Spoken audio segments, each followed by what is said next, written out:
¿Alguna vez has confiado en alguien tan completamente que la idea de su traición te parecía imposible? ¿Alguna vez has mirado a los ojos de alguien que has conocido toda tu vida y te has dado cuenta de que nunca realmente lo conociste?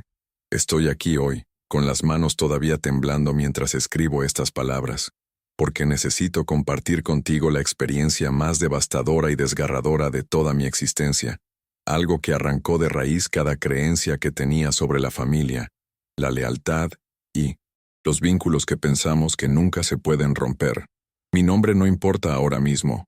Lo que importa es lo que me pasó, lo que mi propia sangre intentó hacerme, y como un pequeño detalle, una pieza de evidencia pasada por alto, me salvó de la destrucción completa y total. Jamás imaginé que la persona que compartió mi infancia, que conocía mis secretos más profundos, que estuvo a mi lado en el funeral de nuestros padres con lágrimas corriendo por su rostro, se convertiría en el arquitecto de mi caída. Pero eso es exactamente lo que sucedió. Y lo peor es que no lo vi venir hasta que fue casi demasiado tarde. Déjame llevarte al principio, a esa mañana ordinaria de martes, que destrozó mi mundo en 1.000.000 de pedazos irreparables. Recuerdo el peso del sobre en mis manos, el papel color crema caro que gritaba prestigio y poder, el logo en relieve de uno de los bufetes de abogados más despiadados del estado. Mis dedos temblaban con el sello, mi corazón ya acelerado con ese pavor instintivo que viene cuando sabes que algo terrible está por desarrollarse. Mientras sacaba los documentos, mis ojos escanearon la jerga legal, las acusaciones formales, las palabras frías y calculadas que básicamente me acusaban de robo, fraude y manipulación del patrimonio de nuestros padres. Pero fue la firma al final, autorizando este ataque, lo que hizo que mis rodillas se doblaran y me obligó a agarrarme del mostrador de la cocina para no colapsar.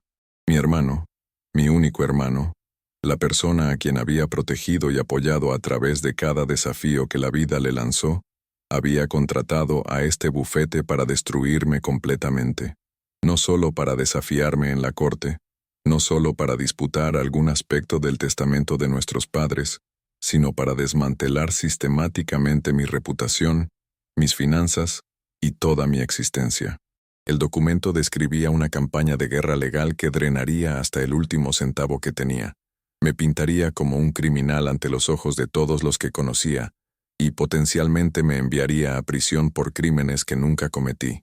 Me quedé ahí parado en mi cocina, el sol de la mañana entrando por las ventanas, iluminando las fotos felices de familia en mi refrigerador, imágenes de mi hermano y yo desde la infancia, de vacaciones, de momentos cuando creí que éramos inquebrantables.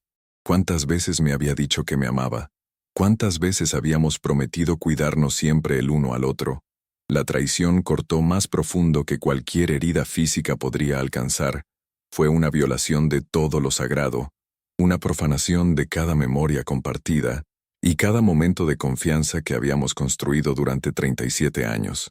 Mi mente se aceleró repasando los meses recientes, buscando señales que había perdido, pistas que deberían haberme advertido que esto venía, pero no había nada, o al menos nada que hubiera sido lo suficientemente perceptivo para notar. Él me había sonreído, me había abrazado, me había preguntado sobre mi vida, todo mientras secretamente planeaba mi destrucción con un equipo de abogados que se especializaban en arruinar las vidas de las personas.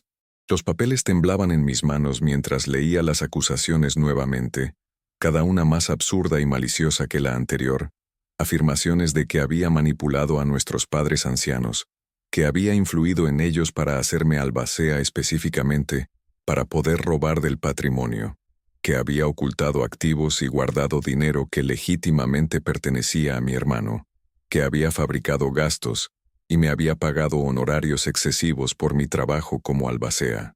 Nada de eso era verdad, ni una sola palabra, pero sabía que la verdad no siempre importa en la corte. Lo que importa es lo que puedes probar, qué evidencia existe y qué tan convincentemente alguien puede hilar una narrativa. Me sentí físicamente enfermo, mi estómago revolviéndose con una mezcla de rabia, dolor y terror absoluto sobre lo que esto significaba para mi futuro. Esto no era solo sobre dinero o propiedad, esto era sobre mi hermano intentando pintarme como un monstruo, alguien que se aprovecharía de nuestros propios padres en sus últimos años. El pensamiento de que alguien creyera estas mentiras me daba ganas de gritar, de llorar, de hacer que el mundo de alguna manera entendiera que no había hecho nada malo, que había cuidado a nuestros padres con cada gramo de amor y devoción que poseía. Pero ¿quién me creería ahora? ¿Quién miraría más allá de los documentos legales oficiales, el membrete autoritario, las acusaciones serias presentadas por abogados caros? Me di cuenta en ese momento cuán frágil es realmente la reputación, cuán fácilmente puede ser desmantelada por alguien con suficiente dinero y suficiente malicia para crear una mentira convincente. Mi hermano claramente entendía esto. Había elegido su arma cuidadosamente, sabiendo que incluso si eventualmente probaba mi inocencia, el daño ya estaría hecho. Los susurros me seguirían para siempre. La sospecha persistiría en los ojos de todos los que escucharan sobre este caso. El resto de ese día pasó en una neblina de pánico e incredulidad. Llamé a todos los que se me ocurrieron que pudieran ofrecer consejo, amigos, colegas, incluso mi contador que había ayudado a manejar los asuntos de mis padres. Todos dijeron lo mismo de diferentes maneras. Necesitaba un abogado, y lo necesitaba inmediatamente. El problema era que el tipo de abogado que podía luchar contra un bufete, como el que mi hermano había contratado, no era barato, y sabía que eso también era parte de su estrategia, forzarme a la ruina financiera antes de siquiera pisar un tribunal. Él conocía mis recursos, sabía lo que podía pagar, y había calculado claramente que este asalto legal me quebraría financieramente, incluso si no me quebraba legalmente. Esa noche, me senté solo en mi sala, los documentos legales esparcidos sobre mi mesa de centro como instrumentos de tortura, y me permití llorar por primera vez desde abrir ese sobre. Lloré por el hermano que pensé que tenía, por la familia que pensé que éramos, por la inocencia de creer que los lazos de sangre significaban algo inquebrantable. Lloré por mis padres, que habían muerto creyendo que sus hijos se amaban, que habían estructurado cuidadosamente su patrimonio para ser justo con ambos, que estarían desconsolados al ver lo que su muerte había desatado. Y lloré por mí mismo, por la pesadilla que estaba a punto de entrar, por la pelea que tenía por delante que nunca quise y nunca merecí. Pero en algún lugar de esa oscuridad, en algún lugar debajo de las lágrimas y el terror, algo más comenzó a emerger, una determinación feroz de no dejarlo ganar, de no dejar que sus mentiras se convirtieran en mi verdad. No había hecho nada malo, y lo probaría. No importaba lo que me costara, no importaba cuánto tiempo tomara, no importaba cuánto dolor tuviera que soportar en el camino. Mi hermano había hecho un cálculo terrible. Pensó que me desmoronaría bajo esta presión, que le daría lo que quisiera, o sería destruido en el proceso. Lo que no se dio cuenta era que al atacarme tan viciosamente, al intentar destruir todo lo que yo era, me había dado una razón para luchar más duro de lo que había luchado por cualquier cosa en mi vida. Esto ya no era solo sobre defenderme, esto era sobre justicia, sobre verdad, sobre asegurarme de que la crueldad y la traición no siempre triunfen sobre la integridad y la honestidad. Me sequé las lágrimas, respiré profundo y comencé a hacer una lista de todo lo que necesitaba hacer, todos a los que necesitaba contactar, cada documento que necesitaba reunir. La batalla apenas comenzaba, y no tenía idea de qué revelaciones vendrían, qué secretos serían descubiertos, o cuál sería ese detalle crítico que cambiaría todo. Al crecer, se suponía que mi hermano y yo éramos mejores amigos. Eso es lo que todos siempre nos decían. Eso es lo que nuestros padres creían. Y durante muchos años, yo también lo creí. Solo teníamos 2 años de diferencia, lo suficientemente cercanos en edad como para compartir amigos y experiencias, pero lo suficientemente separados como para que cada uno tuviera nuestra propia identidad y espacio. Yo era el mayor, el responsable, el que lo cuidaba cuando los chicos en la escuela le daban problemas, quien le ayudaba con la tarea, quien lo cubría cuando se quedaba fuera hasta tarde, o cometía errores que lo habrían castigado. Nuestra infancia no fue perfecta. ¿De quién lo es? Pero fue estable y llena de momentos de conexión genuina que atesoré durante décadas. Recuerdo enseñarle a andar en bicicleta, sus pequeñas manos agarrando el manubrio mientras yo corría a su lado, sosteniendo el asiento hasta que estuviera listo para ir por su cuenta. Recuerdo noches tardías en nuestra habitación compartida, susurrando sobre nuestros sueños y miedos, haciendo planes para el futuro cuando ambos seríamos adultos y conquistaríamos el mundo juntos. Recuerdo que lloraba en mis brazos cuando su primera novia le rompió el corazón, y cómo yo quería protegerlo de todo el dolor del mundo, aunque sabía que no podía.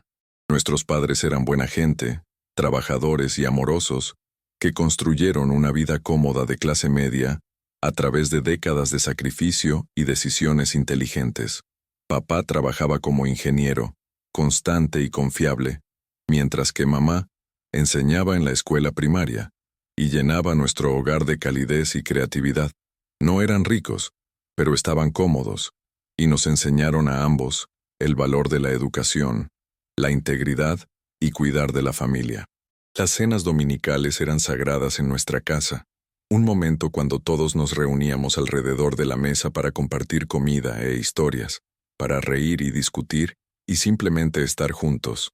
Todavía puedo oler el asado de mamá, todavía puedo escuchar los chistes terribles de papá que nos hacían gemir a todos incluso mientras sonreíamos.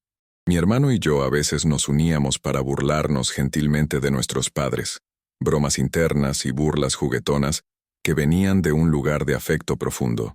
Esos recuerdos se sienten envenenados ahora, contaminados por lo que vino después, pero en ese momento se sentían reales y sólidos y permanentes. A medida que crecimos, nuestros caminos divergieron de maneras que parecían naturales en ese momento. Yo fui a la universidad, trabajé duro, construí una carrera en gestión de proyectos que era estable aunque no espectacular. Me casé joven, aunque ese matrimonio terminó en divorcio después de 5 años. Una experiencia dolorosa que me dejó más cauteloso sobre las relaciones, pero también más independiente y autosuficiente. Mi hermano tardó más en encontrar su dirección, rebotando entre trabajos e ideas, siempre buscando esa oportunidad perfecta que lo haría exitoso sin requerir demasiado esfuerzo sostenido. Nuestros padres se preocupaban más por él que por mí, lo que creó una dinámica donde yo me convertí en el confiable, en el que podían contar, mientras él seguía siendo el que necesitaba ayuda y apoyo. Nunca resentí este papel, o al menos no pensé que lo hiciera. Se sentía natural ser el hermano estable, el que había descifrado las cosas. Mirando hacia atrás ahora, me pregunto si esta dinámica plantó semillas de resentimiento en mi hermano, que fui demasiado ciego para ver, si se sintió disminuido por mi consistencia, si interpretó mi éxito como de alguna manera haciéndolo lucir peor en comparación. Cuando nuestros padres comenzaron a envejecer y su salud declinó, fue obvio quién asumiría el papel de cuidador principal. Yo vivía más cerca, solo a 20 minutos, mientras que mi hermano se había mudado a otra ciudad por una oportunidad de trabajo que juró que finalmente sería su gran oportunidad. Visitaba a nuestros padres varias veces a la semana, manejaba sus medicamentos, los llevaba a citas médicas, ayudaba con tareas del hogar que ya no podían manejar fácilmente. Mi hermano visitaba ocasionalmente, tal vez una vez al mes, y siempre parecía distraído cuando estaba allí, revisando su teléfono constantemente, ansioso por irse. Traté de no juzgarlo por esto. Todos manejan a los padres ancianos de manera diferente, todos tienen su propia vida que manejar, pero no voy a mentir y decir que no dolió cargar con tanta responsabilidad solo. Nuestros padres nunca se quejaron de su ausencia, hacían excusas por él, decían que estaba ocupado construyendo su carrera, decían que entendían. Mamá se iluminaba cada vez que él llamaba, su voz llena de orgullo mientras les contaba a sus amigas sobre su última empresa, su plan más nuevo. Papá asentía, siempre creyendo que su hijo eventualmente lograría algo grande. Las conversaciones sobre planificación patrimonial comenzaron cuando mamá fue diagnosticada con cáncer en etapa 4. El corazón de papá ya estaba débil, y los doctores nos habían advertido que el estrés y el dolor de perder a mamá podrían ser más de lo que su sistema podría manejar. Querían asegurarse de que todo estuviera organizado, que sus deseos fueran claros, que mi hermano y yo estuviéramos cuidados y no peleáramos por su modesto patrimonio. Recuerdo estar sentado en la oficina del abogado con ellos, todos incómodos con nuestra ropa formal, tratando de tener conversaciones prácticas sobre la muerte mientras el cáncer de mamá la estaba comiendo viva desde adentro. Decidieron dividir todo equitativamente entre mi hermano y yo, 50-50, limpio y simple. La casa, los ahorros, el seguro de vida, los beneficios de pensión de papá, todo dividido equitativamente porque nos amaban a ambos igual. Había algunos legados específicos, las joyas de mamá para mí ya que era el único que las apreciaría, las herramientas de papá para mi hermano porque siempre había disfrutado trabajar con sus manos, pero la mayor parte del patrimonio se iba a compartir. Me nombraron albacea, no porque me amaran más, sino porque vivía más cerca y tenía más experiencia manejando documentación compleja y asuntos financieros. El abogado explicó que ser albacea era una responsabilidad, no un privilegio, que significaba trabajo y posible responsabilidad legal, que requeriría tiempo y atención al detalle. Acepté porque alguien tenía que hacerlo, porque quería hacer las cosas más fáciles para mis padres, porque nunca imaginé que se convertiría en munición en una guerra que no sabía que venía. Mamá murió una noche de martes en otoño, rodeada de familia, sosteniendo nuestras manos mientras daba su último respiro. Mi hermano había volado 2 días antes, y durante esos breves momentos junto a su lecho, estábamos unidos en el dolor. 2 hermanos perdiendo a su madre, 2 adultos de repente sintiéndose como niños huérfanos, a pesar de nuestras edades. Lloramos juntos, nos abrazamos, hicimos promesas sobre mantenernos cerca y honrar su memoria. Creí esas promesas con todo mi corazón. Papá duró 6 meses, su corazón roto cediendo tal como los doctores habían predicho, y una vez más mi hermano y yo estuvimos lado a lado en un funeral, de luto juntos, apoyándonos mutuamente a través de un dolor insoportable. En ambos funerales, él dio hermosos elogios que hicieron llorar a todos, hablando sobre qué padres increíbles tuvimos, qué afortunados éramos de ser sus hijos, cómo llevaríamos sus lecciones adelante por el resto de nuestras vidas. Sus palabras parecían tan sinceras, tan sentidas, que nunca las dudé ni por un segundo. ¿Cómo podría haber sabido que detrás de esas lágrimas y ese dolor, algo más ya se estaba formando, alguna semilla oscura de resentimiento, o avaricia, o derecho que eventualmente crecería en el monstruo que intentó destruirme? Los primeros meses después de la muerte de papá se consumieron con deberes de albacea, clasificando décadas de posesiones acumuladas, manejando cuentas, presentando documentación, pagando facturas finales. Mi hermano parecía solidario durante este tiempo, llamando ocasionalmente para verificar el progreso, ofreciendo ayuda con tareas específicas aunque rara vez cumplía. Mantuve registros detallados de todo, cada peso gastado, cada decisión tomada, cada artículo distribuido, porque quería ser completamente transparente y justo. Le enviaba actualizaciones regulares, compartía hojas de cálculo mostrando las finanzas del patrimonio, pedía su opinión sobre decisiones que parecían significativas. Apenas respondía a la mayoría de estas comunicaciones, generalmente solo enviando un mensaje de texto breve como «suena bien» o «lo que creas mejor». Interpreté su mínima participación como confianza, como estar cómodo dejándome manejar las cosas porque sabía que haría lo correcto por ambos. Qué tonto fui al pensar que su silencio significaba aprobación en lugar de cálculo, al creer que su distancia era sobre dolor o agendas ocupadas en lugar de estrategia. Estaba observando, esperando, dejándome hacer todo el trabajo para poder luego reclamar que lo había hecho mal, para poder señalar mis decisiones como evidencia de manipulación y enriquecimiento propio. Cada elección que hice con intenciones puras, cada decisión sobre la que agonicé para asegurarme de que fuera justa, estaba siendo almacenada como munición potencial en mi contra. ¿Alguna vez has sentido esa realización enferma de que alguien en quien confiabas te estaba tendiendo una trampa todo el tiempo? ¿Alguna vez has mirado hacia atrás a tus propias acciones honestas y has visto cómo podrían ser torcidas en algo siniestro por alguien con intenciones malvadas? Eso es exactamente lo que mi hermano había estado haciendo, construyendo un caso en mi contra, mientras yo ingenuamente creía que estábamos de luto y sanando juntos.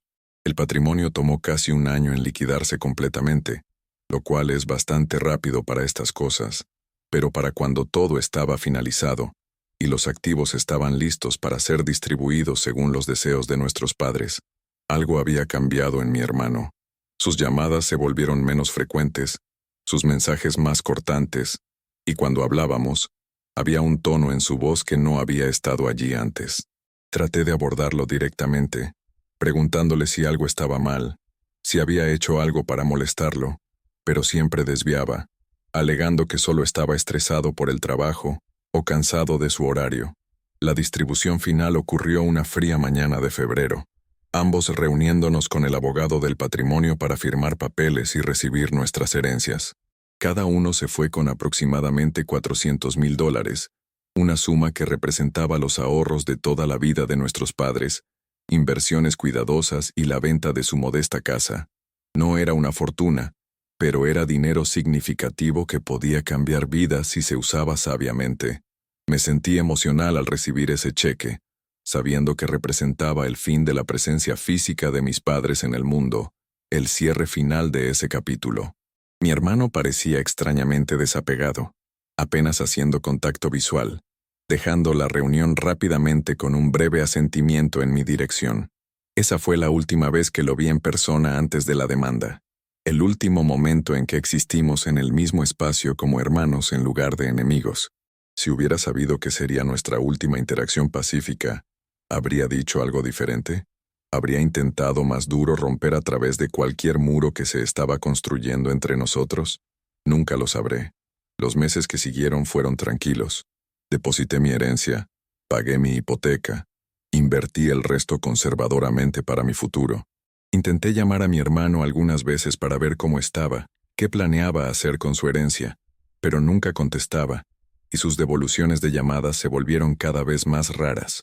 Me dije a mí mismo que probablemente solo estaba ocupado, procesando el dolor a su manera, tal vez trabajando a través de sentimientos complicados sobre que nuestros padres se hubieran ido. Le di espacio porque pensé que eso es lo que necesitaba, porque confiaba en que nuestro vínculo era lo suficientemente fuerte para sobrevivir este periodo difícil. Entonces, vino esa mañana de martes, ese sobrecolor crema, ese momento cuando todo lo que creía sobre mi hermano y nuestra relación fue revelado como una ficción. Los documentos legales afirmaban que había manipulado a nuestros padres durante sus últimos años, que había influenciado en ellos para hacerme albacea específicamente para poder robar del patrimonio, que había ocultado activos y guardado dinero que legítimamente pertenecía a mi hermano, que había fabricado gastos y me había pagado honorarios excesivos por mi trabajo como albacea. Cada acusación era más absurda que la anterior, pero se presentaban con tal autoridad oficial, respaldadas por un prestigioso bufete de abogados, apoyadas por narrativas cuidadosamente elaboradas, que hacían que mis acciones inocentes lucieran sospechosas. Los abogados de mi hermano claramente habían pasado meses construyendo este caso, torciendo cada decisión que tomé en evidencia de maldad, encontrando motivos siniestros en elecciones mundanas, creando una historia donde yo era el villano y él era la víctima. Lo que más dolió no fueron solo las acusaciones en sí mismas, aunque esas fueron lo suficientemente devastadoras, fue la realización de que mi hermano verdaderamente creía estas cosas, o se había convencido a sí mismo de creerlas, o estaba dispuesto a reclamar que las creía incluso si alguna parte de él sabía que eran mentiras. ¿Cómo llega alguien a ese punto? ¿Cómo la persona que compartió tu infancia, que conocía tu carácter íntimamente, se convence a sí misma de que eres capaz de tal crueldad y engaño? Fue más fácil para él imaginar que le había hecho mal que aceptar que nuestros padres habían dividido las cosas equitativamente porque eso era genuinamente justo. ¿Necesitaba crear una narrativa donde él era una víctima para justificar sus propios sentimientos de inadecuación o decepción? ¿O esto era simplemente sobre avaricia, pura y simple? Un hombre que miró $400,000 y decidió que no era suficiente, que quería todo y estaba dispuesto a destruir a su hermano para conseguirlo. He pasado incontables noches sin dormir tratando de entender sus motivaciones, tratando de encontrar alguna explicación que tenga sentido, pero nunca he llegado a una respuesta que me satisfaga. Tal vez no hay una. Tal vez algunas traiciones son simplemente inexplicables, nacidas de la oscuridad en el corazón humano que desafía el análisis racional. Esos primeros días después de recibir el ataque legal Fueron los más oscuros de mi vida, peores incluso que perder a mis padres, porque al menos ese dolor era limpio y puro, nacido del amor en lugar del odio. Este dolor estaba envenenado, contaminado por traición, ira y confusión. No podía comer, no podía dormir, no podía concentrarme en nada excepto la catástrofe desplegándose a mi alrededor. Los amigos notaron el cambio en mí inmediatamente, mi distracción, mi pánico apenas oculto, pero me sentía avergonzado de decirles lo que estaba sucediendo, humillado por las acusaciones aunque sabía que eran falsas.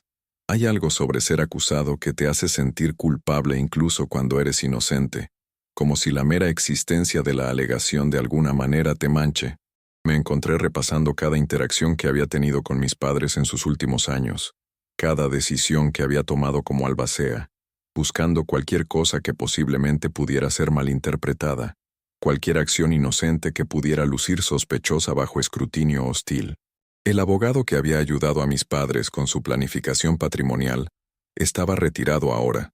Se había mudado a Arizona para disfrutar sus años dorados, lo que significaba que no podía llamarlo fácilmente para testificar sobre sus deseos y su clara intención de dividir todo equitativamente. El equipo legal de mi hermano había sincronizado esto perfectamente, esperando hasta que testigos clave no estuvieran disponibles, hasta que los recuerdos se hubieran desvanecido, hasta que el rastro de evidencia estuviera lo suficientemente frío como para que pudieran imponer su propia narrativa sobre los eventos. Sabía que necesitaba representación legal, pero el costo era aterrador. Las consultas con abogados que se especializaban en litigios de patrimonio revelaron que montar una defensa adecuada podría fácilmente costar $100,000 o más, tal vez mucho más si el caso se alargaba. Mi hermano claramente tenía recursos para financiar este ataque, ya sea que hubiera gastado toda su herencia en ello, o hubiera encontrado otros patrocinadores, tenía suficiente dinero para librar una guerra legal prolongada. Yo también tenía mi herencia, pero gastarla toda en honorarios legales significaba perder la seguridad que mis padres querían que tuviera, significaba potencialmente terminar en bancarrota, incluso si ganaba el caso. Se sentía como una forma enferma de extorsión, mi hermano forzándome a elegir entre la ruina financiera y la rendición, apostando a que calcularía el costo de pelear y decidiría que no valía la pena, que solo le daría más dinero para hacerlo desaparecer. Por un breve y oscuro momento, realmente lo consideré. Realmente pensé en ofrecerle otros $100,000 solo para terminar esta pesadilla. Pero luego imaginé a mis padres observando desde donde sea que pudieran estar, viéndome pagar la crueldad de mi hermano, recompensando su traición con dinero que habían trabajado tan duro para ahorrar. No podía hacerlo. No podía dejarlo ganar a través de intimidación y mentiras. No podía validar sus acciones, dándole lo que quería. Así que tomé la decisión más difícil de mi vida. Decidí pelear, arriesgar todo para probar la verdad, defender no solo mi herencia, sino mi integridad y la memoria de mis padres. Esa decisión, aterradora como fue, me dio la primera sensación de paz que había sentido desde abrir ese sobre, porque al menos estaba eligiendo defender algo, en lugar de simplemente ser víctima de la malicia de alguien más. Encontrar el abogado correcto se sentía como intentar encontrar una aguja en un pajar con los ojos vendados y quedándome sin tiempo. Programé consultas con 6 abogados diferentes que se especializaban en litigios de patrimonio y disputas de fideicomisos, cada reunión más desalentadora que la anterior. Algunos estaban claramente solo interesados en facturar horas sin ninguna estrategia real para ganar. Otros parecían intimidados por la reputación del bufete que mi hermano había contratado. Algunos simplemente no creían mi historia porque ¿por qué un hermano lanzaría un ataque tan vicioso sin alguna base en la realidad? Estaba comenzando a desesperar cuando un amigo me refirió a una abogada llamada Sarah Chen, una mujer que había construido su carrera tomando casos complejos, aparentemente imposibles de ganar, y encontrando las debilidades ocultas en los argumentos de sus oponentes. Era cara, brutalmente honesta sobre los desafíos por delante, pero había algo en sus ojos cuando le conté mi historia, una chispa de reconocimiento y tal vez ira ante la injusticia de todo. Hizo preguntas puntuales. Exigió ver cada documento relacionado con el patrimonio, cada comunicación con mi hermano, cada recibo y registro que había guardado durante mi tiempo como albacea. Tenía cajas de materiales, porque había sido obsesivamente organizado a lo largo de todo el proceso, nunca imaginando que mi minuciosidad se convertiría en mi salvación. Sara extendió los documentos a través de su mesa de conferencias, pasando horas estudiando hojas de cálculo y extractos bancarios y correos electrónicos, mientras yo me sentaba allí nerviosamente, observando su cara por cualquier señal de lo que estaba pensando.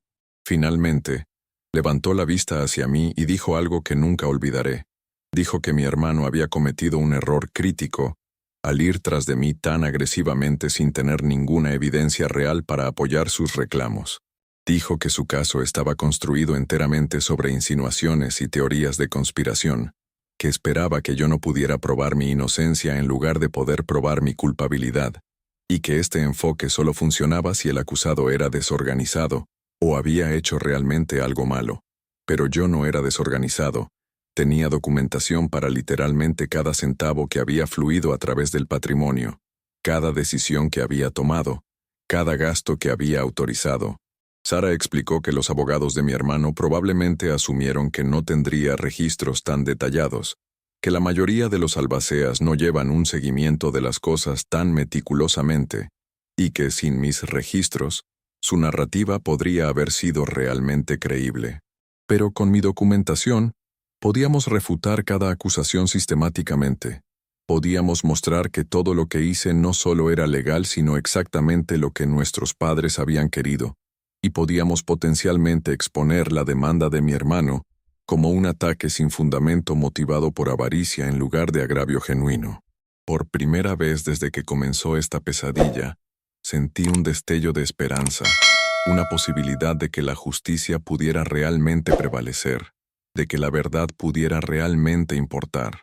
Sara tomó mi caso, acordando representarme con una estructura de pago que me permitiría pelear sin quebrarme inmediatamente, y de repente tenía a alguien de mi lado, alguien que me creía y estaba dispuesta a pelear por mí.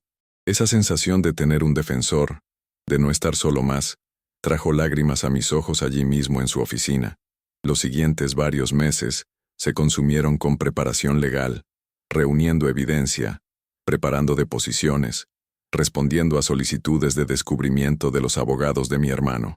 Exigieron todo, cada documento, cada correo electrónico, cada mensaje de texto, cada registro bancario que se remontara a años, claramente esperando encontrar algo, cualquier cosa, que pudieran usar en mi contra.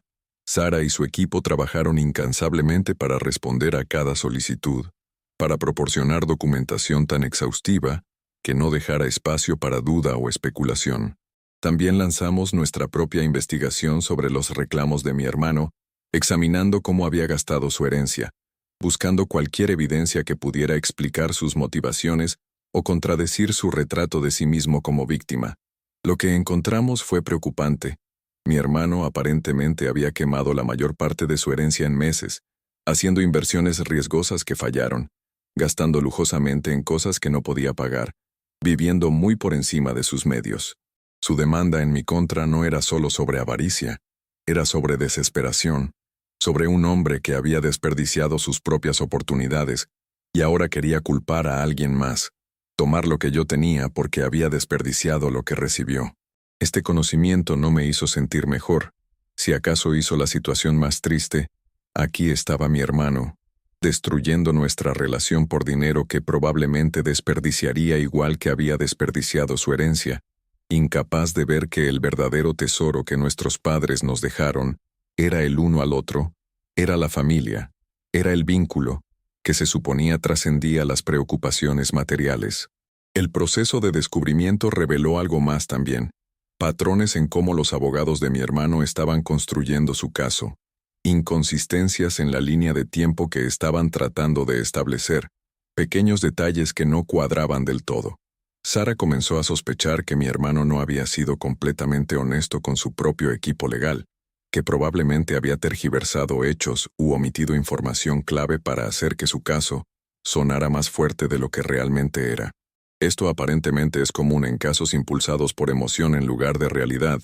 El cliente está tan convencido de su propia victimización que sombrean la verdad al hablar con sus abogados, creando una fundación de arenas movedizas que colapsa una vez que la evidencia real es examinada. Sara decidió enfocar nuestra estrategia en encontrar el único detalle que expondría toda la casa de naipes, la única pieza de evidencia que haría que toda la narrativa de mi hermano se desmoronara. Ella creía que estaba allí en alguna parte, escondido en la montaña de documentos y comunicaciones, esperando ser descubierto. Su confianza era contagiosa, pero también sentí la presión de saber que nuestro caso entero podría descansar en encontrar esta aguja en el pajar, este detalle crítico que podría cambiarlo todo. ¿Y si no lo encontrábamos? ¿Y si las mentiras de mi hermano eran lo suficientemente inteligentes para resistir el escrutinio? ¿Y si el sistema de justicia fallaba y yo perdía todo a pesar de ser inocente? Estos miedos me perseguían diariamente, pero traté de dejarlos de lado y enfocarme en lo que podía controlar, proporcionando a Sara cada posible pieza de información que pudiera necesitar, siendo completamente honesto y transparente, sobre todo incluso cuando me hacía lucir mal, confiando en que la verdad sería en última instancia más poderosa que la ficción. Entonces llegó el avance, el momento cuando todo cambió, cuando Sara me llamó a las 11 de la noche un jueves, su voz eléctrica con emoción. Lo había encontrado, el detalle que destruiría el caso de mi hermano, la evidencia que expondría sus mentiras y probaría mi inocencia más allá de cualquier duda. Me apresuré a su oficina aunque era tarde, mi corazón latiendo con una mezcla de esperanza y miedo, desesperado por saber qué había descubierto. Sara abrió un documento en su computadora, un correo electrónico de mi hermano que había olvidado completamente, enviado a mí 3 meses después de la muerte de nuestro padre, durante el tiempo cuando todavía estaba liquidando el patrimonio.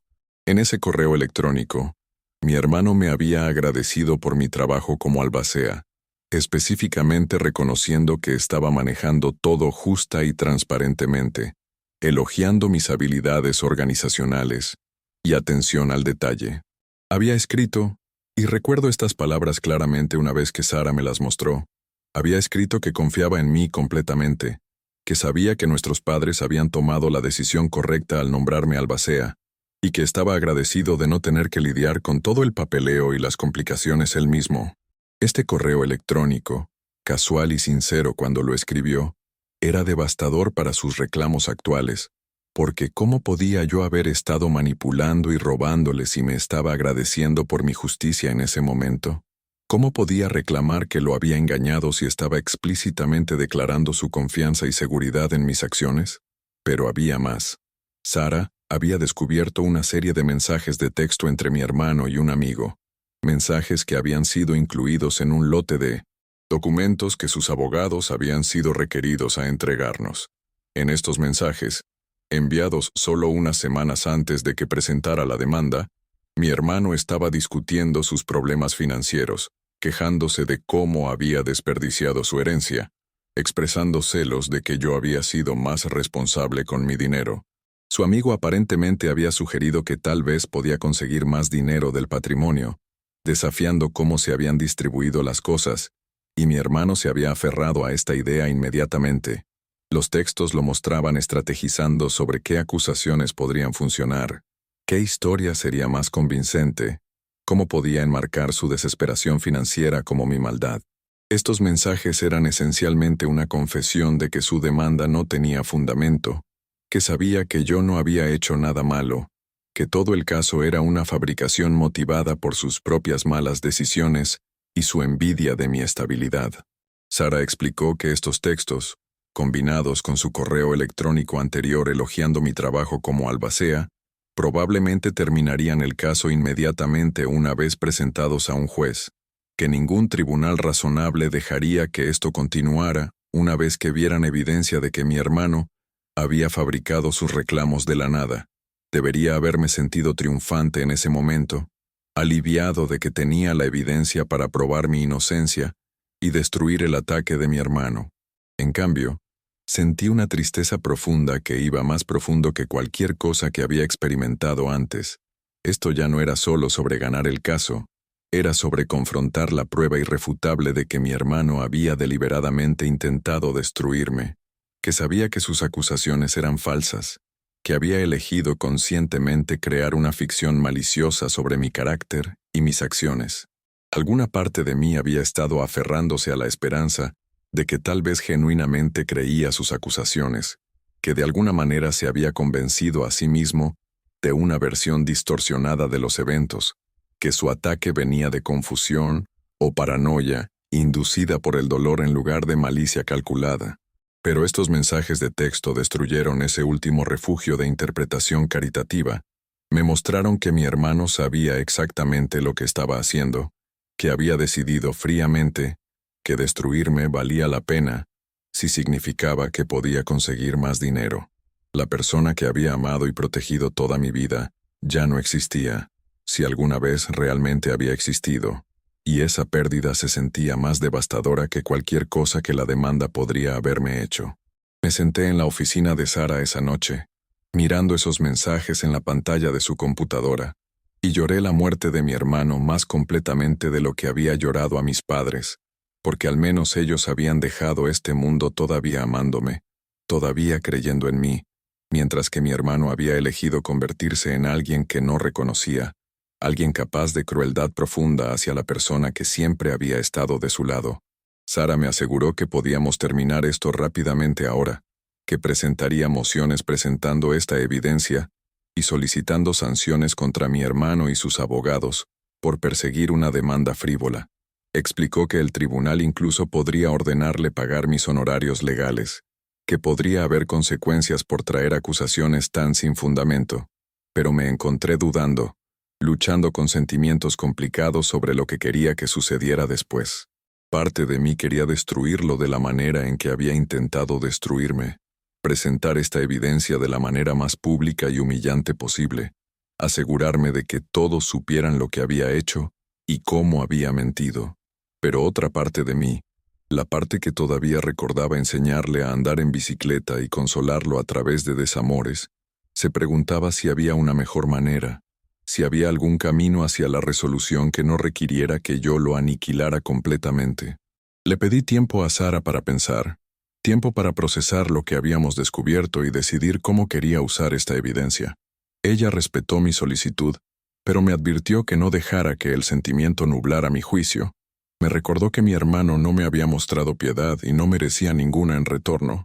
Me dijo que cualquier duda de mi parte sería algo que él explotaría si se le daba la oportunidad. Probablemente tenía razón, pero necesitaba trabajar a través de mis sentimientos sobre esta situación antes de tomar una decisión que tendría consecuencias permanentes para mi relación con mi hermano, lo que quedara de esa relación después de todo lo que había pasado. Decidí que necesitaba confrontar a mi hermano directamente antes de tomar cualquier acción legal.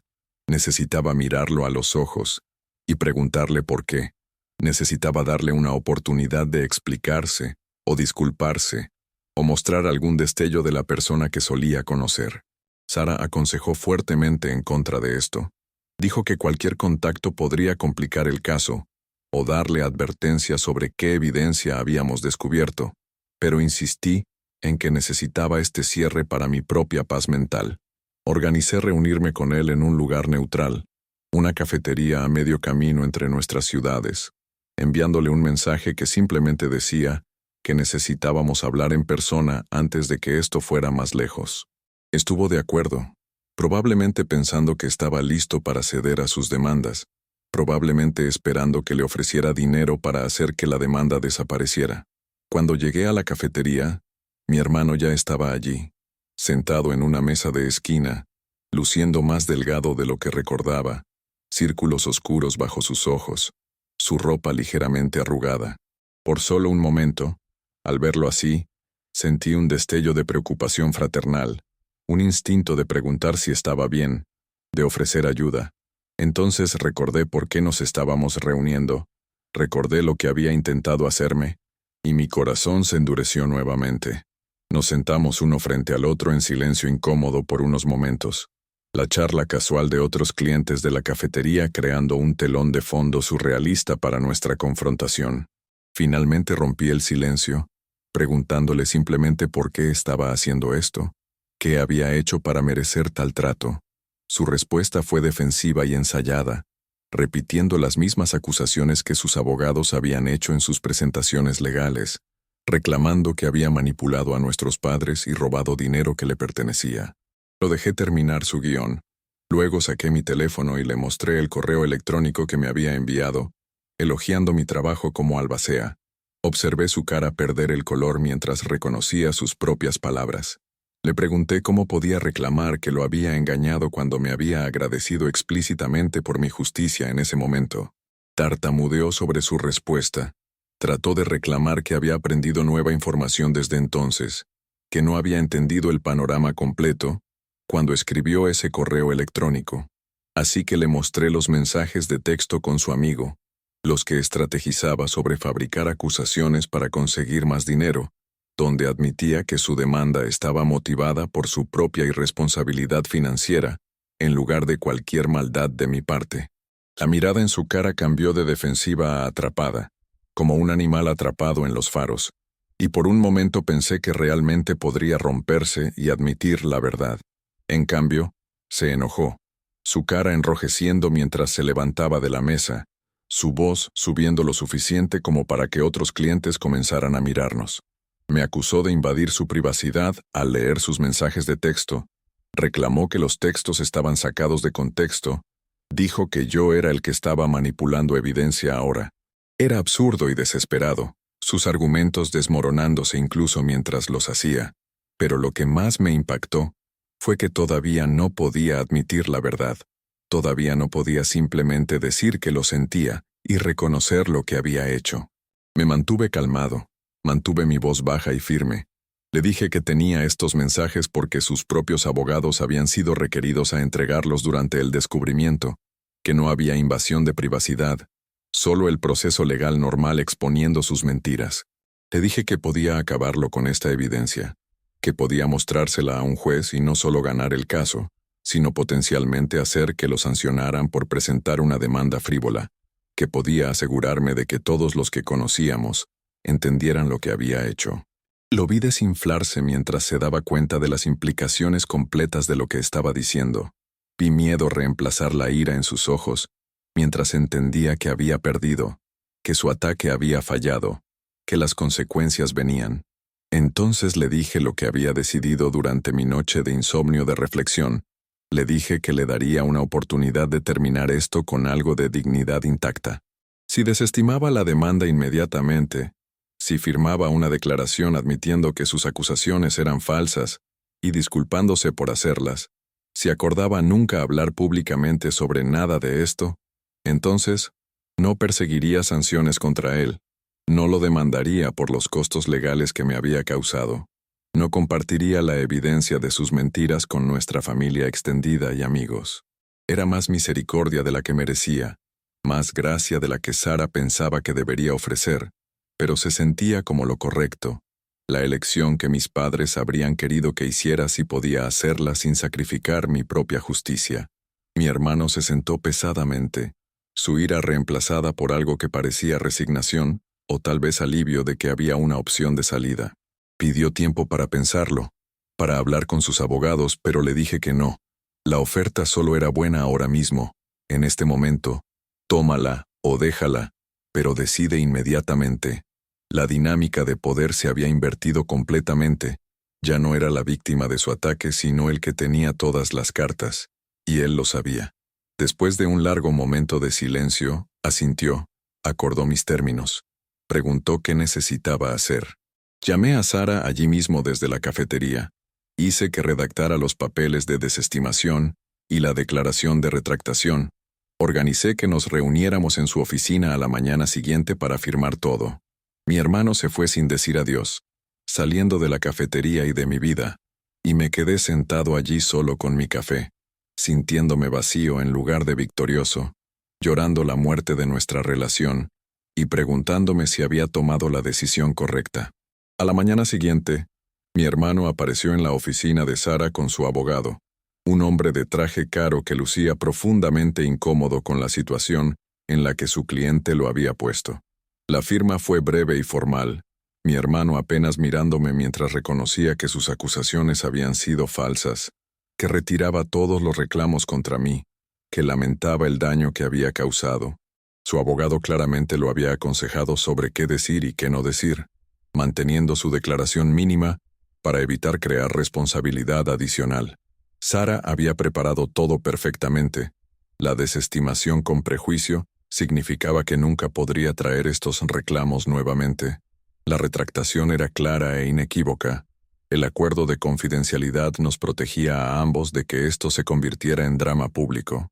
Cuando terminó, cuando todos los papeles estaban firmados y notariados, mi hermano y su abogado se fueron rápidamente, y me senté en la oficina de Sara sintiéndome entumecido.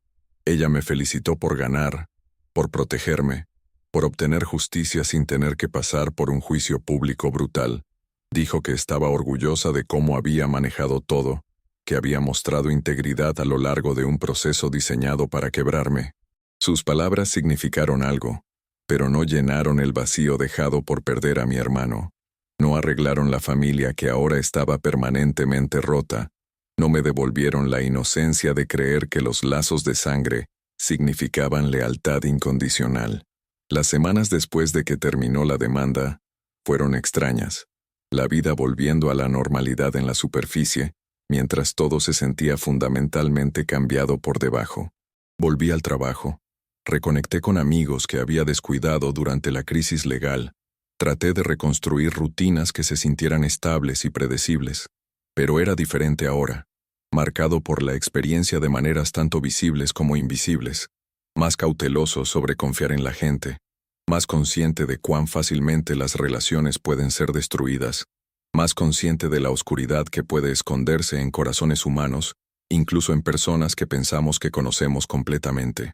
Había ganado mi caso, protegido mi herencia y mi reputación, probado la verdad de mi inocencia, pero también había perdido a mi hermano, mi único hermano, mi última conexión viviente con mi infancia y mis padres. Esa pérdida no fue limpia o simple. Fue complicada por ira y dolor y alivio todo enredado junto, por el conocimiento de que había tomado la decisión de extender misericordia incluso cuando no la merecía, por preguntarme si debería haberlo destruido más completamente, o si debería haber intentado más duro salvar algo de nuestra relación.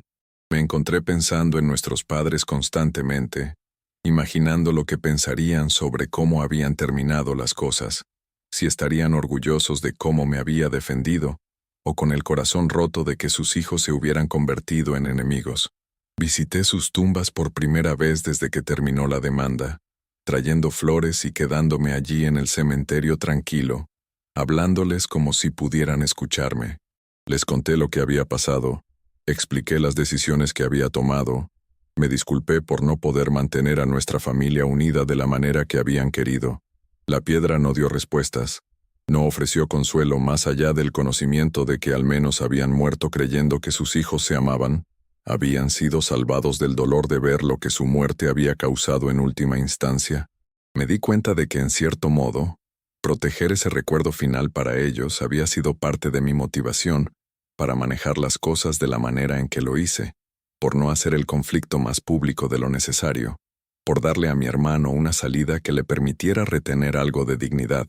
Ellos nos habían amado a ambos, habían querido que ambos estuviéramos bien, y aunque mi hermano había traicionado ese amor de la peor manera posible, no podía traerme a mí mismo a destruirlo completamente, porque alguna parte de mí todavía recordaba ser niños juntos, todavía llevaba ecos del hermano que solía ser o del hermano que pensé que era. En los meses que siguieron, escuché actualizaciones ocasionales sobre mi hermano a través de parientes distantes que no conocían la historia completa de lo que había pasado entre nosotros. Aparentemente se había mudado a un estado diferente, tomado un nuevo trabajo, comenzado de nuevo en un lugar donde nadie sabía sobre su demanda fallida o problemas financieros. Parte de mí esperaba que esto significara que estaba tratando de reconstruir su vida, aprender de sus errores y convertirse en alguien mejor. Otra parte de mí sospechaba que solo estaba huyendo, encontrando un nuevo lugar para tomar las mismas malas decisiones, y probablemente culpar a alguien más por las consecuencias. No tenía manera de saber qué interpretación era verdadera, y me di cuenta de que en realidad ya no me importaba, que lo que le pasara ahora era su responsabilidad, no la mía. Nuestra conexión estaba cortada, no solo por su traición, sino por mi elección consciente de dejarlo ir, de dejar de ser su protector, de dejar de hacer excusas por sus fracasos. Fue liberador y solitario al mismo tiempo, libertad de una relación tóxica mezclada con dolor, por el vínculo familiar que había definido mi identidad durante tanto tiempo. Comencé terapia para procesar todo lo que había pasado, trabajando con una consejera que se especializaba en trauma familiar y traición. Esas sesiones fueron difíciles, obligándome a confrontar no solo lo que mi hermano había hecho, sino también mi propio papel en la dinámica que había llevado a este punto. ¿Había habilitado su irresponsabilidad al ser siempre el estable? ¿Había creado resentimiento al ser demasiado perfecto, demasiado organizado, demasiado confiable? ¿Había habido señales de su naturaleza más oscura que había ignorado porque quería creer en el hermano que pensé que tenía? Mi terapeuta me ayudó a entender que mientras podía examinar estas preguntas, en última instancia, las elecciones de mi hermano eran suyas, que nada de lo que había hecho justificaba o causaba su decisión de atacarme tan viciosamente. Me ayudó a trabajar a través del dolor complicado de perder a alguien que todavía está vivo, el dolor único de cortar a un miembro de la familia, el desafío de reconstruir mi sentido de identidad después de tener una relación tan fundamental destruida.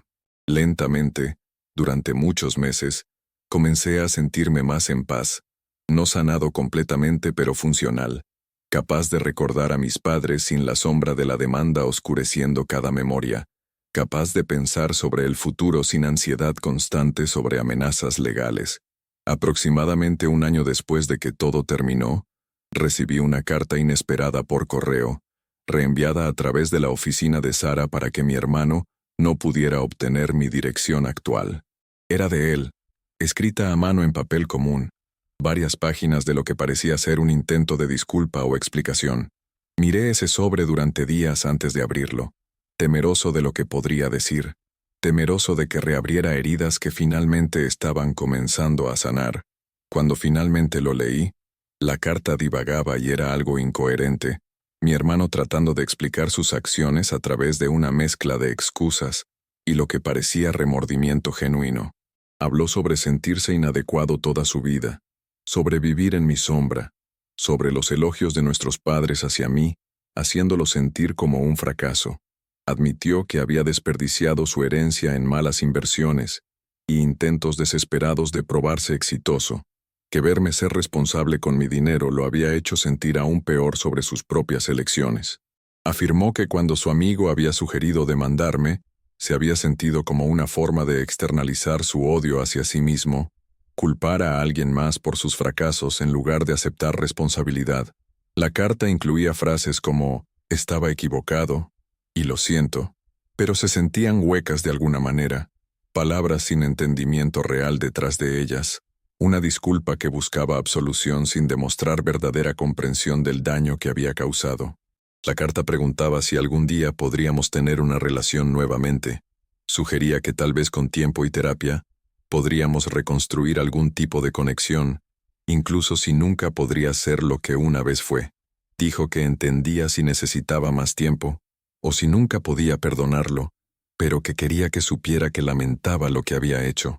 Al leer esas palabras, sentí una mezcla complicada de emociones. Una pequeña parte de mí quería creer en la posibilidad de redención, quería pensar que la gente genuinamente podía cambiar y las relaciones podían ser reparadas.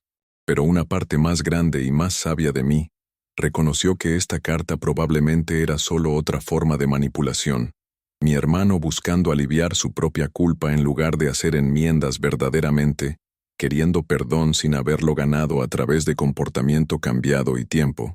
Le mostré la carta a mi terapeuta, quien señaló que las disculpas reales no incluyen excusas o solicitudes de algo a cambio, que el remordimiento genuino implica aceptar consecuencias sin esperar absolución. Sugirió que necesitaba decidir qué sería más saludable para mí, no lo que haría sentir mejor a mi hermano, o lo que restauraría alguna fantasía de unidad familiar que probablemente nunca había existido realmente. Pensé en esa carta durante semanas, componiendo y descartando múltiples respuestas en mi cabeza, imaginando diferentes escenarios para cómo nuestra relación podría o no continuar. En última instancia, decidí no responder en absoluto, dejar que el silencio fuera mi respuesta, cerrar esa puerta gentil pero firmemente. Le había dado misericordia una vez al manejar la demanda de la manera en que lo hice, al no destruirlo cuando tenía el poder y la justificación para hacerlo. No le debía nada más. No necesitaba proporcionarle cierre o perdón, o un camino de regreso a mi vida. La persona que escribió esa carta era alguien que no conocía y en quien no confiaba, alguien que me había mostrado quién realmente era cuando las apuestas eran altas, y su verdadero carácter fue revelado. Maya Angelou dijo que cuando alguien te muestra quién es, créele la primera vez, y mi hermano me había mostrado que estaba dispuesto a destruirme por dinero, dispuesto a mentir y fabricar y atacar a alguien que solo había tratado de ayudarlo. Esa revelación no podía ser no dicha o deshecha. Ninguna cantidad de cartas de disculpa podía cambiar lo que ahora sabía sobre él, así que archivé su carta en un cajón. La reconocí en mi mente como un artefacto de una relación que había terminado, y avancé con mi vida sin él en ella. Ahora parado aquí hoy, compartiendo esta historia con ustedes, han pasado varios años para procesar y reflexionar sobre todo lo que pasó. El dolor agudo de la traición se ha embotado en algo más manejable, una cicatriz en lugar de una herida abierta, una marca permanente que me recuerda de lo que sobreviví pero no domina cada momento de mi existencia. He aprendido lecciones profundas sobre la confianza, sobre la familia, sobre la diferencia entre quienes las personas afirman ser y quienes se revelan ser bajo presión. He aprendido que hacer lo correcto no siempre se siente triunfante o satisfactorio, que a veces la justicia es desordenada e incompleta, que ganar todavía puede sentirse como perder cuando el costo es una relación que valorabas. He aprendido que la sangre no crea automáticamente lealtad, que la familia es sobre elección tanto como genética, que a veces lo más saludable que puedes hacer es alejarte de personas tóxicas, incluso cuando alejarse se siente como abandonar algo sagrado. Más importante aún, he aprendido que mi integridad no se trataba solo de probar mi inocencia en la corte, se trataba de cómo me conduje a lo largo de toda la pesadilla, sobre mantener mis valores incluso cuando podría haber justificado la venganza, sobre elegir misericordia cuando podría haber elegido destrucción. Quiero que entiendan que si están pasando por algo similar, si alguien en quien confiaron los ha traicionado, si están enfrentando acusaciones falsas o lidiando con la destrucción de una relación importante, hay un camino a través de la oscuridad, incluso si no pueden verlo todavía. El dolor es real y válido. El dolor merece ser reconocido y procesado. La ira está justificada y necesita ser expresada de maneras saludables. Pero pueden sobrevivir esto. Pueden mantener su integridad incluso cuando otros abandonan la suya. Pueden emerger de la experiencia más fuertes y más sabios, aunque no querían esta lección y no habrían elegido aprenderla. La justicia no siempre se ve de la manera que esperamos. A veces es tranquila y privada en lugar de pública y dramática. A veces se trata simplemente de protegerse y avanzar, en lugar de destruir completamente a la persona que te hirió. El detalle crítico que me salvó no fue solo la evidencia que mi abogada descubrió, aunque eso ciertamente fue importante, fue la decisión que tomé sobre qué tipo de persona quería ser en respuesta al ataque de mi hermano, la elección de manejar las cosas con integridad incluso cuando él no había mostrado ninguna, la determinación de ser mejor que la situación en lugar de ser disminuido por ella. Pienso mucho en lo que le diría a mi yo más joven, la persona que abrió ese sobre esa mañana de martes y sintió que su mundo colapsaba. Le diría que va a sobrevivir esto, que el hermano que cree conocer ya se fue, y que llorar esa pérdida es apropiado y necesario. Le diría que la documentación que guardó, su organización obsesiva que a veces se sentía excesiva, va a salvarlo, que su integridad a lo largo de todo el proceso de albacea va a ser vindicada. Le diría que encontrara a Sarah Chen más pronto, que confiara en que hay personas que le creerán y pelearán por él, que aceptara ayuda en lugar de tratar de manejar todo solo. Le diría que la historia aún no ha terminado, que habrá momentos de victoria y momentos de tristeza profunda, y que ambos son parte del viaje hacia la sanación. Más que nada, le diría que es más fuerte de lo que piensa, que esta experiencia lo probará de maneras que nunca imaginó, pero en última instancia, revelará una resistencia y profundidad de carácter que no sabía que poseía. Si han llegado hasta aquí en mi historia, si se han quedado conmigo a través de todas estas revelaciones dolorosas y momentos difíciles, quiero agradecerles por presenciar mi verdad. ¿Alguna vez han experimentado traición por alguien en quien confiaban completamente? ¿Alguna vez han tenido que decidir entre misericordia y venganza, entre protegerse y destruir a alguien que los hirió? Me encantaría escuchar sus pensamientos y experiencias en los comentarios aquí abajo, porque creo que compartir nuestras historias es como sanamos, cómo nos damos cuenta de que no estamos solos en nuestras luchas, cómo aprendemos del dolor y triunfo de los demás. Entender lo que me pasó, realmente entender la complejidad de la traición familiar y el largo camino hacia la sanación, podría ayudarles a navegar sus propias relaciones difíciles o prepararlos para desafíos que no han enfrentado todavía. Si esta historia tocó su corazón, si les hizo pensar sobre sus propias dinámicas familiares o las personas en las que confían, por favor tómense un momento para dejar un me gusta en este video. Ayuda a que más personas encuentren estas historias y se den cuenta de que no están solas en sus luchas. Consideren suscribirse a Yo lo viví para más historias reales sobre la realidad complicada, desordenada, hermosa y a veces desgarradora de las relaciones humanas. Activen la campanita para no perderse nunca una nueva historia, porque la verdad de cada persona merece ser escuchada, y cada experiencia tiene lecciones que vale la pena compartir. Gracias por escuchar mi verdad, por darme espacio para compartir este capítulo doloroso de mi vida, y por ser parte de una comunidad que cree en el poder de la narración auténtica. Recuerden que sea lo que sea por lo que estén pasando, sea cual sea la traición que estén procesando, sea cual sea la pérdida que estén llorando, hay fuerza en la supervivencia, dignidad en mantener su integridad y esperanza en la posibilidad de sanación, incluso cuando esa sanación se ve diferente de lo que imaginaron que sería.